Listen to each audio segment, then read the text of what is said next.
Hi, it's Robbin McManne here. I'm the host of Parenting Our Future. And if you're listening to this podcast, I want to thank you so much for being here. I also want you to know that I am a former angry mom. I used to yell and rage and threaten and punish my kids because I wasn't getting the cooperation or the behavior that I felt I should be getting. And I struggled for many years not knowing how to change or knowing what to do differently. It wasn't until I found the world of peaceful parenting that I learned why my kids acted the way they did, and also why I was so angry and triggered.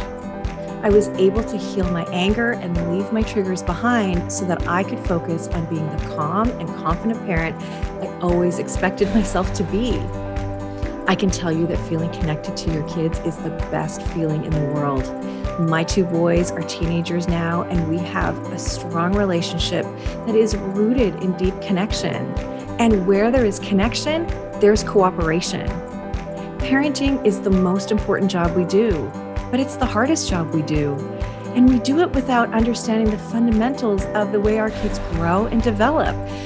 And we do it without knowing the way their brains work or what their behavior is actually really telling us. So it's no wonder it's so hard. And it's okay to ask for help. It's okay to say, this is harder than I thought it would be. And that's where I come in. I can help you and I can support you so that you can have the cooperation and enjoy being a parent. You can book a free call with me on my website, parentingforconnection.com. And if you want to download my free guide, How to Turn a No into Cooperation, go to triggerfreeparents.com. I really hope you enjoy the show. Thanks for listening. Hello, everybody. It's Robbin here. Thank you so much for being here. I'm celebrating my 150th episode.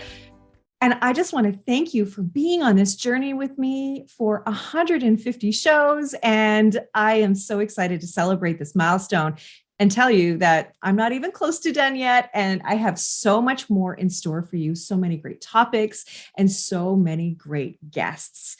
And please know that I am here to support you in other ways as well. I would love to invite you to download my workbook, all on how to turn no into cooperation. This workbook, this guide will really help you to understand why your kids act the way they do and what to do when your child says no. You can go to triggerfreeparents.com to download that today.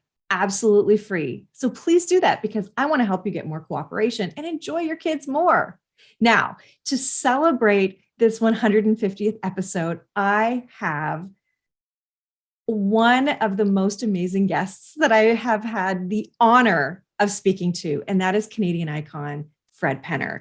He is an extraordinary talent and human, and let me tell you a little bit about him, if you don't already know how wonderful he already is. Now, he is the first children's entertainer to headline the Los Angeles Amphitheater. He is a 4-time recipient of the Parents' Choice Award and the Man the Los Angeles Parent called the Canadian Minister of Positivity. Very true.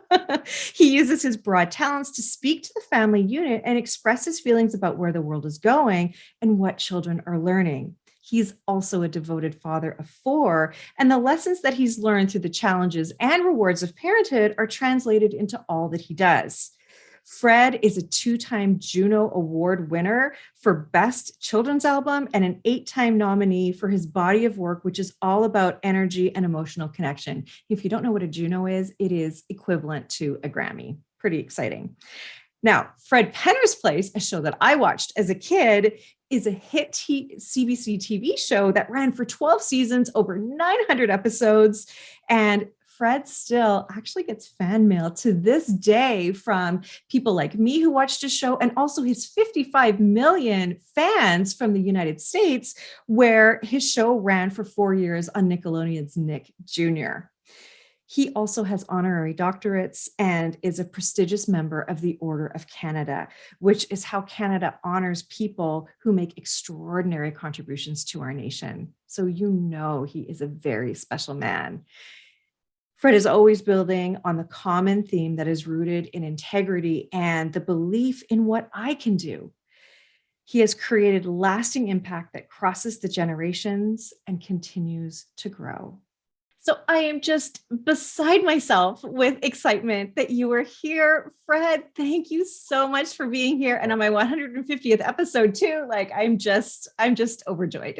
150. All right, good for you. That's Good for you. right. That's a commitment. I applaud that for you. But it's a pleasure to be here, Robin. Thank you. Oh, thank you. Thank you so much. Yeah, it's 3 years in the making, and there will be 150 more. In fact, actually, I was just recognized by Podcast Magazine as one of the top Ooh, 50 moms in podcasting.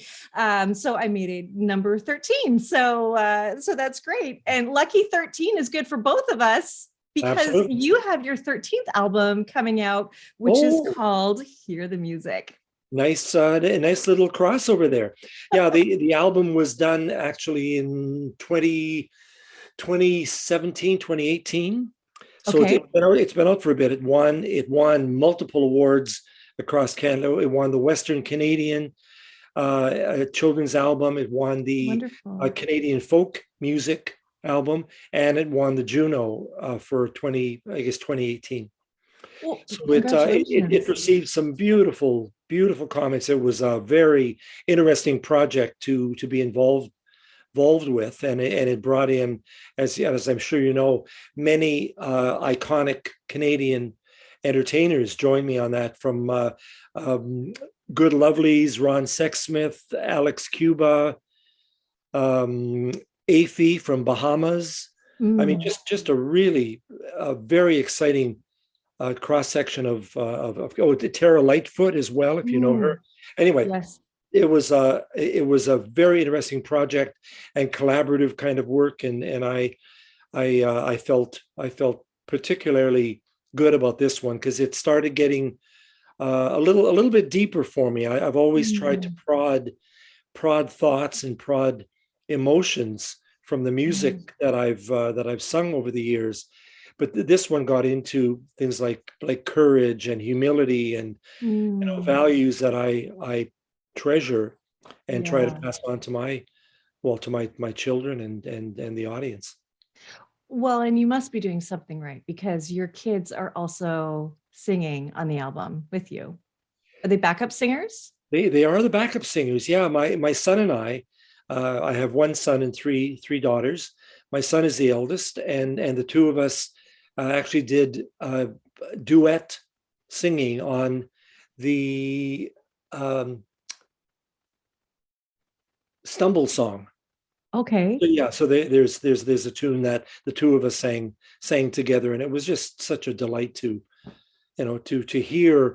hear my son's voice, to hear all of the Mhm. kids. My girls, when they sing, they blend so beautifully. I mean, that's not uncommon for siblings Mm. to have that special kind of connection, because they have the emotional connection as Mm. siblings, and when they transfer that to you know to actually being singing together, it takes on a different dimension. But it was a wonderful project, and I encourage your listeners to track it down, hear the music. I love it. I love it. I've been listening to your music all morning. It's been so great. All right, good I for you. it's so much fun. And I want to say too that, just having your kids on your album, the fact that they want to be with you, this is really the whole point of the work that I do, is that when we parent our kids in a really intentional way where we honor their feelings. You just mentioned some emotions and some traits, some ways of being and living that are important to you. And I think when we impart that to our children, the whole point is that we want our kids to be with us, not just for those 18 years until they go to college, but forever. We want to have strong relationships with them forever. So the way we parent today, for those of us who have younger kids, my kids are teenagers, they everything you do today ensures that future. And isn't that such a beautiful reward to be able to be with your adult children? It is a delight to be with them. I don't know if anything that we do ensures where they're going to go. Okay. That's part of the challenge. Is Mm, my mother, who passed about 15 years ago at 92. One of the lessons that she passed on to me was, we've already touched on it a bit, is your children are are yours basically for 18 years. And Mm. then you have to let them go and Yeah. make their own path, make their own mistakes, make whatever.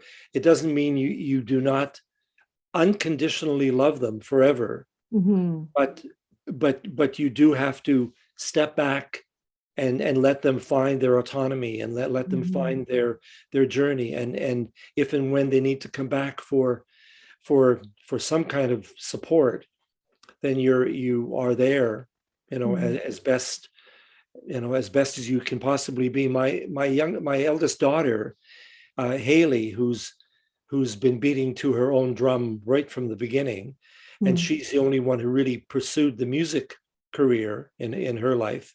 She's been living in Los Angeles for 10 years. She's doing amazing things. She wrote a book 2 years ago called The People You Follow, which sort of Mm. highlight her experiences in LA, and a lot of the abusive things she went through. So it's very much Mm. a tell-all kind of book. But Haley, right from the beginning, just she's trucking. I've got to go. I've got to figure out where my life is going. I'm going to Toronto at 19 years old, all by myself.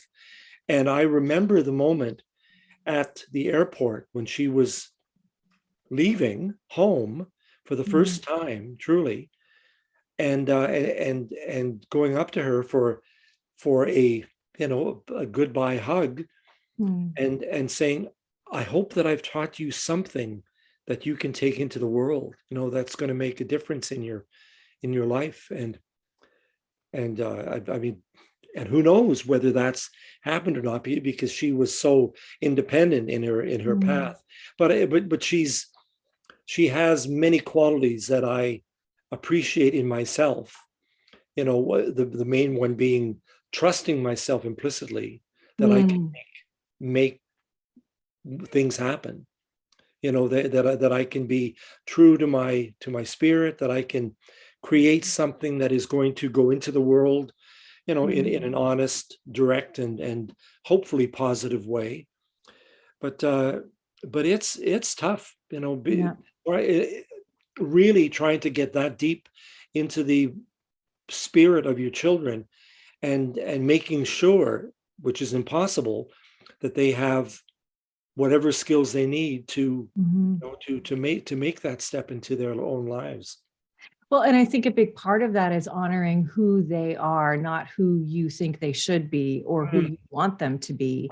And that's kind of what I mean about the ensuring for the future is it's really based on honoring them and listening to them and being open to communication and just accepting them and being the kind of parent who, no matter what happens, they're just there to help them work it out if they want our help, Yeah, yeah, exactly. right? Because we're not always invited. Yeah, And I do agree with you. There is a transition that needs to happen. And it's hard. It'll break your heart. It will break your heart to yeah, yeah. transition. Prepare But yourself. you Yeah, go from teacher, parent, guide to mentor. And hopefully. Yeah, I do have to sometimes bear witness to your pain. And that's hard for me to do. And I know you need to learn those lessons. I can't protect you from that, yeah, right? yeah, absolutely, So absolutely. yeah. So I hear what you're saying, yeah, I think it's I really do. Like I know that my goal is with my two boys that, when they're older, that we are there for them and we're an easier relationship. I wouldn't say easy. It won't always be easy, but that we have a really strong relationship. Yeah, That's what's the most important to me. yeah. And so you do talk about parenting a lot and you do talk about the family unit. And so what do you see as opportunities for this generation of kids? Because you've seen many generations of kids come and go and come and grow, I should say, not Yeah, come and go. yeah. My generation being one of them. So what do you see now? And what is your message for parents now? Yeah, message. What message can I possibly pass on? I mean, the most important thing is to pay attention, to Mm. to be to be present for your children in the things that they're going through. As you said, you are a guide. You Mhm. are you are there to listen, most importantly. Not you're not going to be able to fix everything. Yeah. And that has certainly been a lifelong, I was going to say problem, but it maybe, because I'm the kind of guy who thinks, oh, I can fix that. I can fix that. Yeah, that's not a problem. Sure, we'll do this, we'll do that, and it'll be fixed. But you can't do that. Fixing is not part of it. It's I hear what you're saying. If the child comes with a problem, okay, I hear what you're saying. What do you feel about this? What is your experience? So giving it over to them always, so that they can experience that within their own being. If you take that away from them, if you say, don't worry about that, I'll fix it, then they say, oh, great, then I don't need to do anything. Right.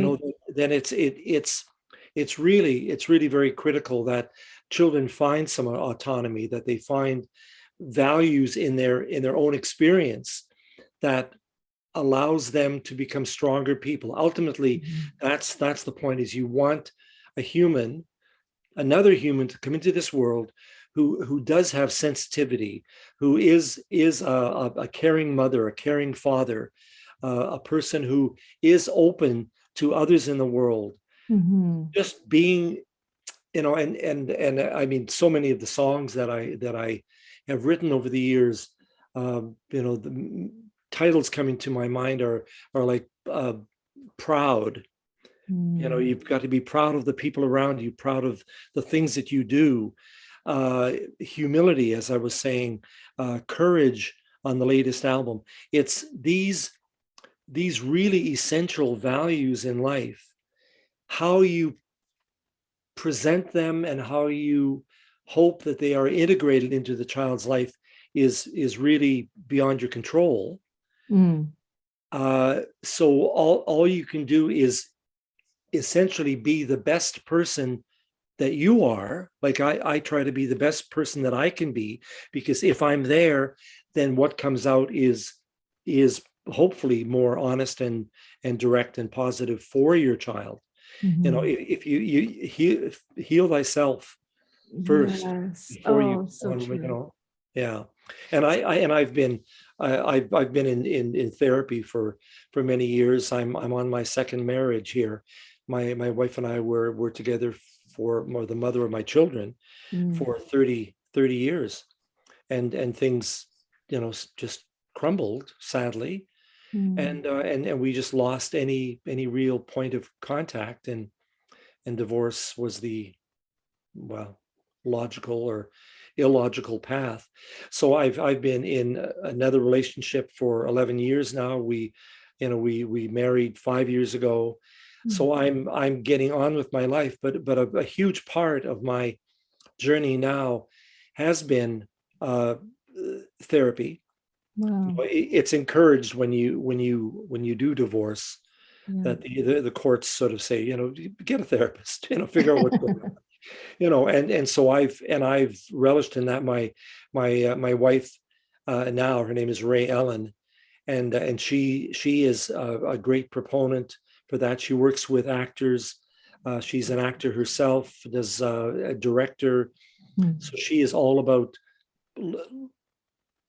bringing that kind of clarity to her students, about who are you and what are you thinking, what are you feeling, and being there for them, which is, I'm benefiting from that kind of clarity in relationship. So the therapeutic thing has been really critical for me. I've understood where I've come from, the mistakes that I made along the way. And I feel, even at this point of septuagenarianism, that in fact is a word, I'm learning more about myself all the time. And Wow. you never stop learning. Mm. That's the thing. And I think for parents, you never have the answers, but just be open to the questions, and be open to your children. Yeah.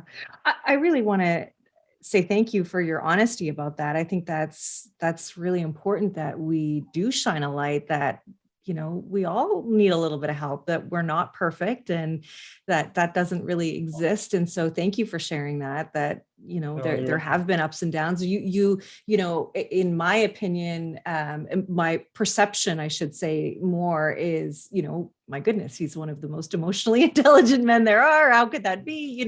So to know that somebody as wise as you also says, no, I need to look at myself. I need a little bit of help and support to understand why I do what I do. And you said heal thyself. And I think that is just so true. That's what I had to do to be a mom who could be the best mom I could be to my boys. Is I really had to heal my own pain and my own struggles, my triggers.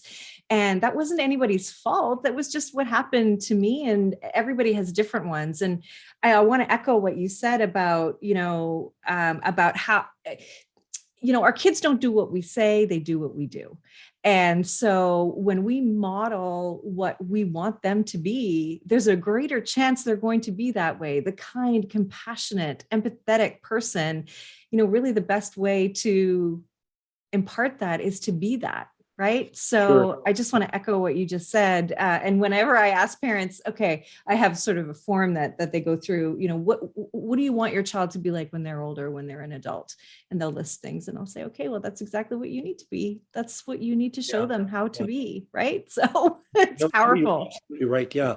Being the best person that you can be on a day-to-day basis, the kids will see that. How do you handle anger in the course of a day? There's things that throw everybody off. You get lost, you get confused, you get upset about one thing or another. And for a child to see, I remember something that I would do with the kids when they did something that I just didn't understand, or that was where they got angry with each other or hurt each other, physically and emotionally sometimes. We would sit down. I would say, what happened here? Or if particularly if I got upset with them about whatever thing, I would feel terrible. Parents, you don't want to get upset with your kids. No. So I would pull them aside and say, I am sorry. I'm really sorry for what happened. I'm sorry that I got upset with you. I'll try not to do that in the future, but here's what happened. I love you unconditionally, and I didn't really appreciate what you did to cause that. So they, and much of, or part of that came from working with kids resident in treatment centers in Winnipeg, physically, mentally challenged kids, autistic, schizophrenic, psychotic, behavior problem kids. I wasn't suited for working in a structured environment like that with those kids, but I did learn, some lessons along the way, and particularly, this may be off on a bit of a tangent, but how so many of these kids, this one school, Knowles School for Boys in Winnipeg, broken families. These kids had been told by their caregiver, by their parent, whoever, that they were the cause of the problems that they were going through. Oh, geez. So you take that in, and then you start to feel, you believe it.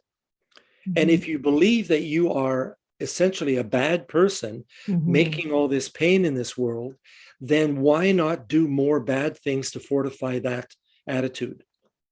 I'm not a good person. I'm going to hurt somebody. See, I'm not a bad person.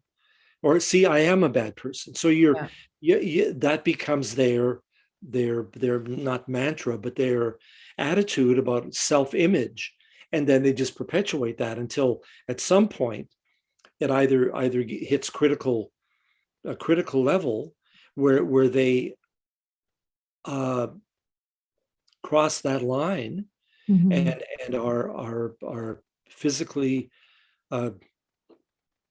destroyed and end up in an institution, or if someone along the way comes and says, I see your pain. I hear Oh, your pain. I feel you. I will do anything in my power to help you, deal with what you're going through. So it's being aware of where those things are happening, and being open to understanding and accepting and mm, responding in as positive ways you possibly can.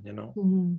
Oh, I mean, it just brings it all back to how important raising our kids is, and also understanding the way the brain works. I mean, I love talking about the brain and how our kids at this young age, they are egocentric. And so when we Of say course. you did something bad, they hear I'm bad.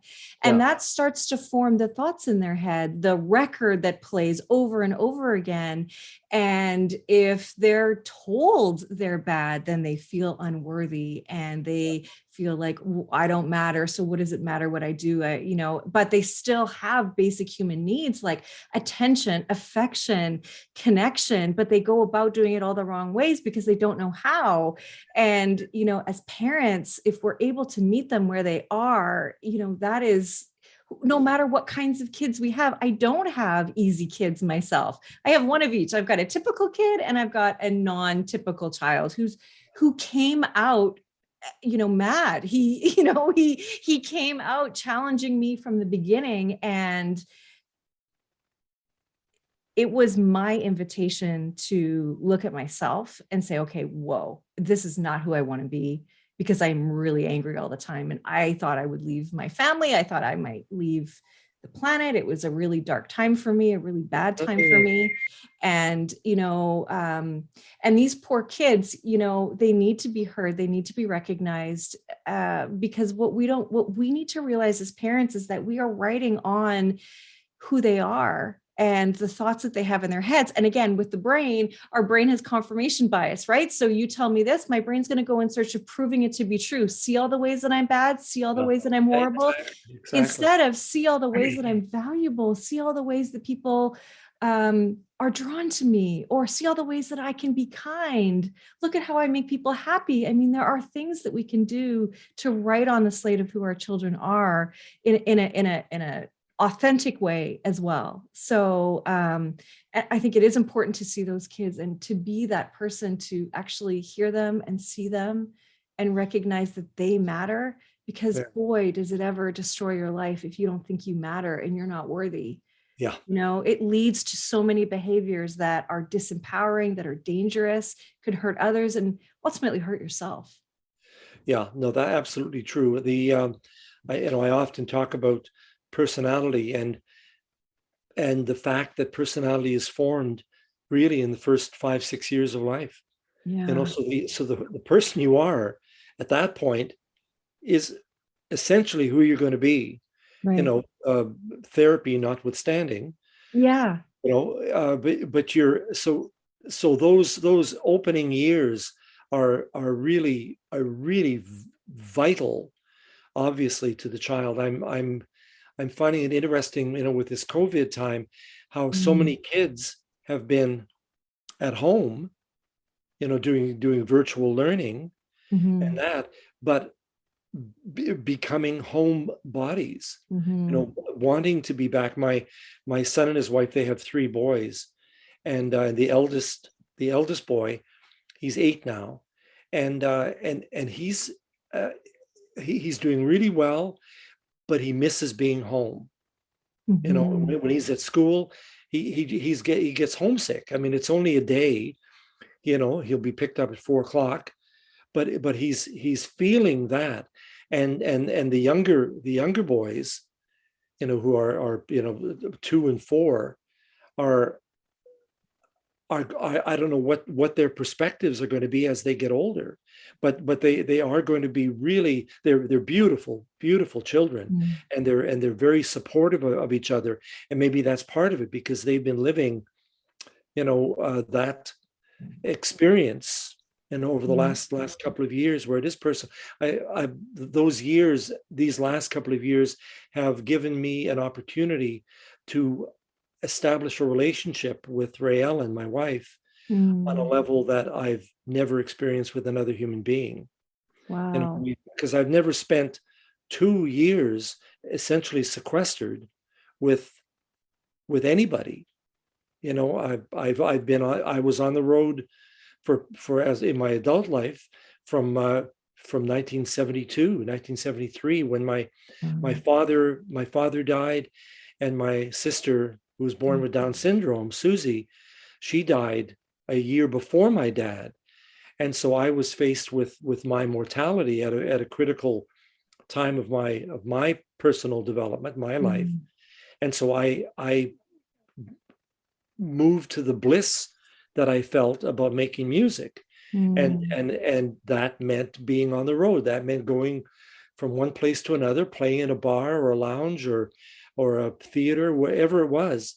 So I feel in my being that I have been on the road since 1972, wow. that's 50 years, you know. Wow. It's Yeah. And so and, to and, spend those 2 years at home, holy cow, that must yeah, have been, and so how that ultimately is going to affect this next generation, yeah. I think, is really interesting. I think kids now, with the, as much as I am tied with the technology, I play the games. I'm a big Wordle of the Day guy, and and my contact is through email, and Yeah. and occasionally the other things. I'm not much on Facebook, but I'm aware of all of the platforms, and I try and use those to my advantage along the Yeah. way for advertising shows coming up, Yeah. that kind of thing. But kids who are doing that when they're, in their first 8 years of life, Mm. are learning something else that may or may not be detrimental to their ability to have a conversation with another human being face to face. And Yeah. I that's, think we're all worried about that.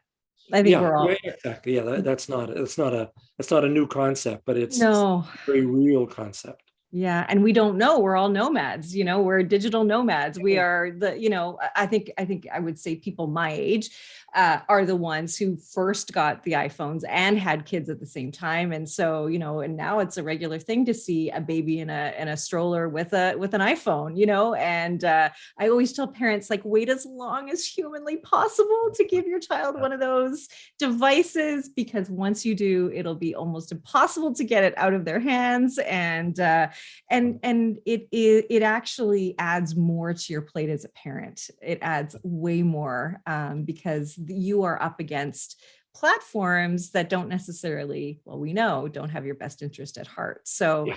that's That's really, dangerous. yeah. Yeah, that's really dangerous. I- So yeah. you yeah, yeah, I, it's I tough. and I think for parents who, I mean, we all are trapped in this thing. And I think the name of your book is The Digital Nomad.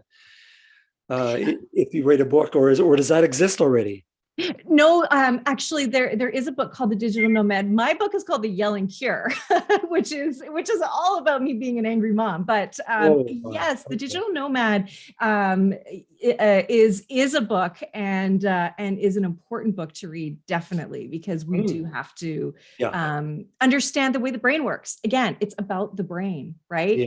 Oh, no And we're doubt. Yeah. finding that the prefrontal cortex, which is the last part of the brain to grow, is actually Yeah. growing with some missing parts. So we need to, Ooh, because of screen time. yeah. I interviewed a psychiatrist. Her name is Dr. Shimi Kang, and she wrote the tech solution, and she's an addiction specialist, and she was noticing it with her own kids. So I'll put a little link to that episode in our show notes here for you and I, just so people Nice. can have a look at that, because she doesn't just tell you what the problem is, she also tells you what the solution is. And so that's really empowering as a parent Ooh, to have how smart great. people like that. Yeah, Yeah. and she's also from Vancouver, so you gotta love us Canadians blazing a trail here. Yes. It's great. Okay, but I want to talk to you, if we can sort of transition to your music, because that is what people mostly love you for. And I want to know what inspires your music. It, uh, I have a really good musical memory. So Okay. when I was growing up, my parents were into the swing music of the 40s, the Love Benny it. Goodman, the Dorsey brothers, that stuff. And they were also very much into classical music, opera Mm. and orchestral sound. Mm. And then I have an older brother and sister, 9 and 10 years older. Mm. And when I was growing up, they were, the music of the 50s was there. So the early boy bands and Elvis, etc. So I had a really wonderful range of Mm. music to absorb. Um, and when I didn't start really writing music until my late teens. I started playing guitar when I was 15. I played my sister, my older sister, taught me some piano. My Mm. sister-in-law taught me some accordion style stuff on it, but an upright accordion. Uh, Mm. Play like a keyboard, has buttons on one side, and then so I started learning how these fingers can push buttons and make chords that make sounds that have an emotion connected to them. So I Mm. took all of that in, and eventually when I started writing my own music, it was usually nine times out of 10, it would be lyric first, and then the music would follow. So I was more the poet trying to create those lyrics. Mm. Songs themselves were uh, always trying to find something that had a deeper meaning to me. Um, if as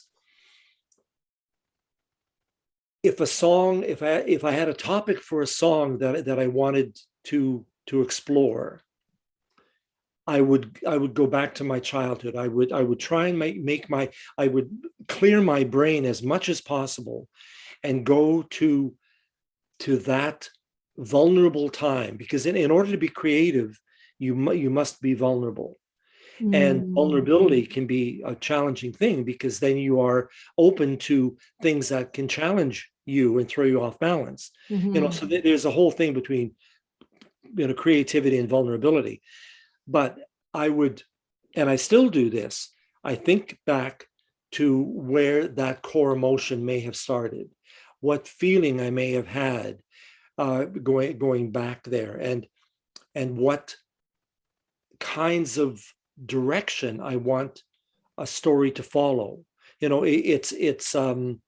It's not always, I mean, there are some songs that are fun, they're more open, but Mm. inevitably I go into another dimension of them. I'm thinking of Mm. a song I wrote years ago called Collections, Mhm. which is a universal topic. That's Mhm. that's often a key that I try and follow in my music. So the universal topic of collections, everybody collects stuff. Yes. So where does it start? It goes back to rocks, shells, bottle caps, a ball of foil or string. Didn't cost a penny, but I felt just like a king. Oh. So there's the beginning. The second level is, now I'm bigger and I'm older, and I've learned to really look for treasures from around the world. I keep them in a book, stamps and coins and stickers, a story, poem, and song. Open my imagination to thoughts that make me strong. Oh. So it goes from a very, very simple thing to emotional, to another Mm. level. And then the third verse is, I can't show you the collection that means the most to me, Mm. because it's hidden deep inside. It's the thoughts and the feelings that you have. Mm. So it's that path of going from there to there to there. Mm. And I go there often in many of my songs, trying to have a good melody, a good chorus, a good bridge, whatever that is fun to play, that's Yeah. invigorating for me musically. But when you listen to the lyric, it fortifies that core element of what the thing really is all about.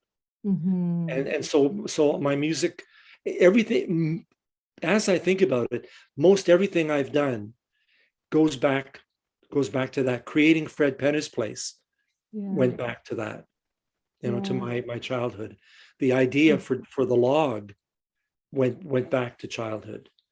It's for whatever reason, that's what I needed to do for my creative process.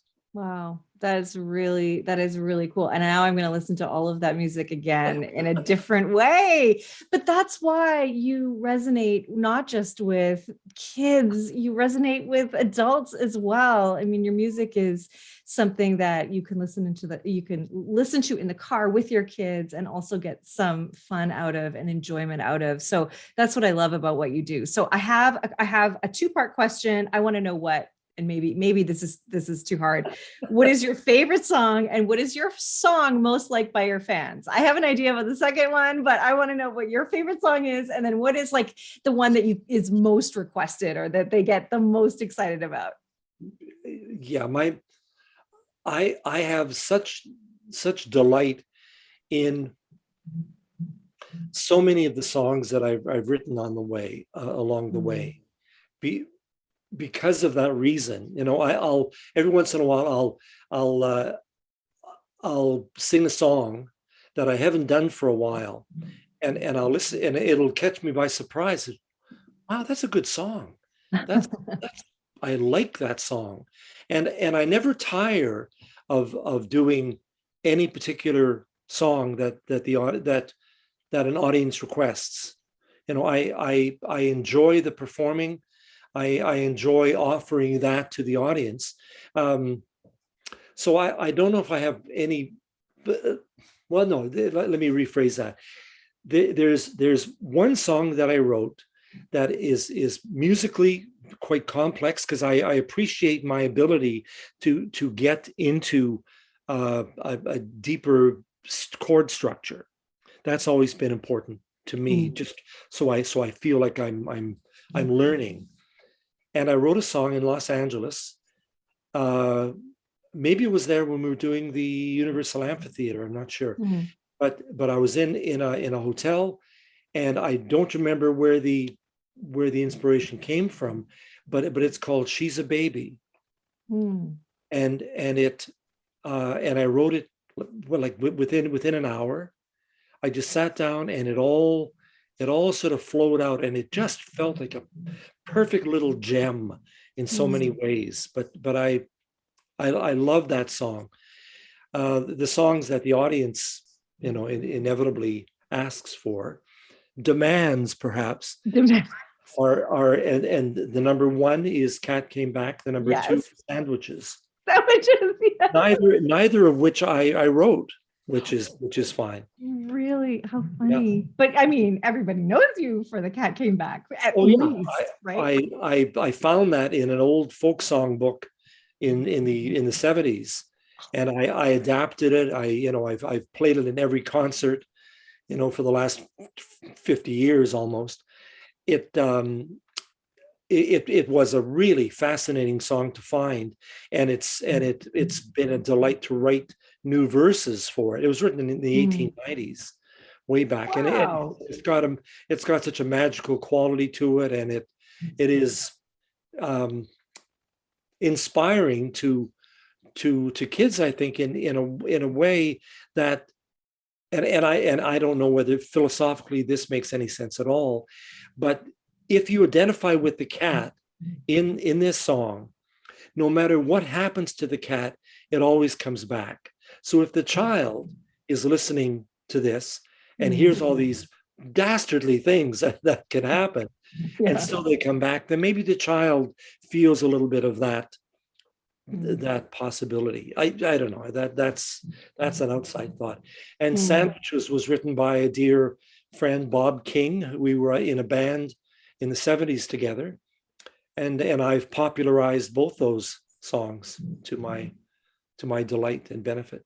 Oh, well, they are among a huge library of songs that you have that are loved, again, by young and old. And I have to say, I watched your video with the song "Somebody Believes," which is for World Vision, and that's a really beautiful song. Really beautiful song. Yeah, I really love that. Yeah, that was a pretty fascinating journey, that one. Yeah. Again, the trust in self came through on that one. Mm. My son and I had been in Africa in the in the early aughts, and and I did a program for World Vision called Mhm. What a Day, encouraging you know encouraging the sponsorship of children from the third world. Mhm. And years later, I was at an event in Surrey in support of people who had sponsored children. So Okay. it was just a thanks for your commitment.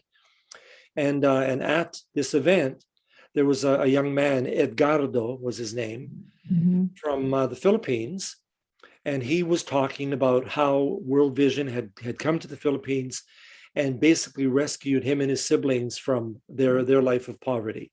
Wow. And in the course of his presentation, he said, somebody believed in me, and that Mm. gave me the strength to do that.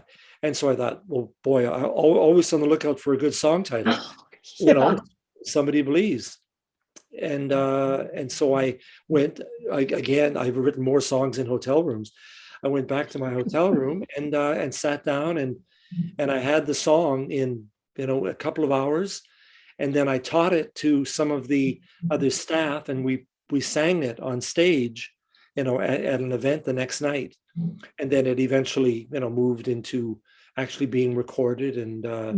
and it's out there for the world to see. But it was a very powerful and important idea and Mhm. concept. We Mm. all need someone to give us that physical or virtual pat on the back, and, Yeah. and say, I believe in you. You're going to be okay. You know, Oh, do what you have to do in this life, but there are people who are there to always be with you, and we need oh. that. We need that We critically. do. We do. What a great message, and so true for all of us, right? As humans, we do need that encouragement, that acknowledgement, and that is very true. And you can see that video. Please have a look at the video. It's really beautiful at fredpenner.com, where you have all of your information, including your tour dates, which Ooh, yeah. you are going to be in my neck of the woods on next weekend. So on the 27th, and then May 30th to June 5th, you're going to be at the Vancouver Children's Festival, which is a grand affair. Yeah, It at is Granville Island, folks. Yeah. yes, yeah, and in Granville, yeah, Granville Island-ish area. Is it in Granville Island? I Yep. thought it was at the park beside. Well, Beside it's all on the island. I mean, there's some tents set up yeah. out in the arts club space. There's Okay.